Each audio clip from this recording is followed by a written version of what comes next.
Mr. Speaker, most of them. Muthenya wa kere kiumia giki nirio Mutahi Kagwe uria wamuritwo ministry ya urimi, William Kabogo ministry ya ukinyaniria na mitambo ya digital, na Lee Kinyanjui ministry ya wonjoria na iganda mahairwo kanya ga gutamburukia uhoti wao wa gutungatira a Kenya ministry iria mamuritwo mbere ya kamiti ya wamurani.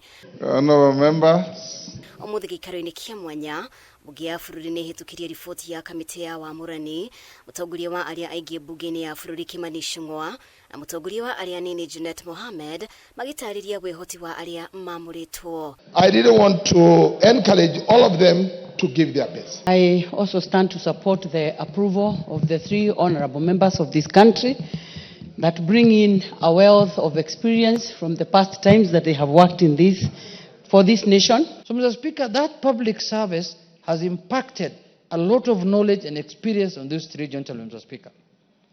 I don't think they could have been better people to serve in these ministries than those people, Mr. Speaker. When they take over their offices, whether it is Mutahi Kagwe in the Ministry of Agriculture, whether it is Lee Kinyanjui in the Ministry of Trade and Industry, whether it is Mutahi Kabogo in the Ministry of ICT, Honorable Speaker, that they will serve all the people of this country with the dedication and commitment that we have seen them serve in the various other capacities that they have served the nation in. I want to inform Honorable Junet that ona kuhana uguo Junet ndanetigithia kuhuthira kanya gaka gukirira minister wa uruti wira wa muingi Justin Muturi akimuhinyiriria eyeherie wabici-ini handu ha guthie na mbere gukumithia thirikari iria aratungatira akimenereria a minister aria maragaruruka thirikari thutha wa kuingira wabici-ini. any of our cabinet secretaries feels that the president has reassigned them to a ministry that they think is lower than whichever other ministry that they were in, Honorable Speaker, the honorable thing to do is, if you feel the ministry you are serving in is too small for you and you are too big for that ministry, simply resign.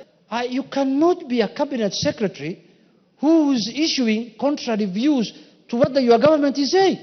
It's immoral, actually. The other day I saw a good friend of mine, whom I learned a lot of things under him, who was sitting on the chair where Mr. Speaker is sitting, Mr. Speaker. And I learned everything I'm doing in this house under his, Mr. Speaker, under his supervision. And that's not what he told me when he was a speaker. He told me, Junet, if you are tired of something, leave.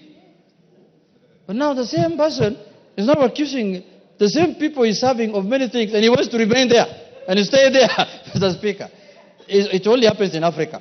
Mutahi Kagwe, William Kabogo na Lee Kinyanjui meriga kuamurwo ni President William Ruto agika mogaruruku ndudu-ini ya a minister undu uria warongoragiria kuhoreria uteti muhio igicigo-ini kia Mount Kenya uria uronekana kwiga hatikaini muoyo wa kiuteti wa Kenya Kwanza githurano-ini kia mwaka wa 2027 gigikuhiriria riu ikinya ria muthia ni President Ruto ukihindira kuamurwo kwa atatu aya. Honorable members, I now propose Girifotera Kameme TV, ritwa riakwa ni Mubi Washege.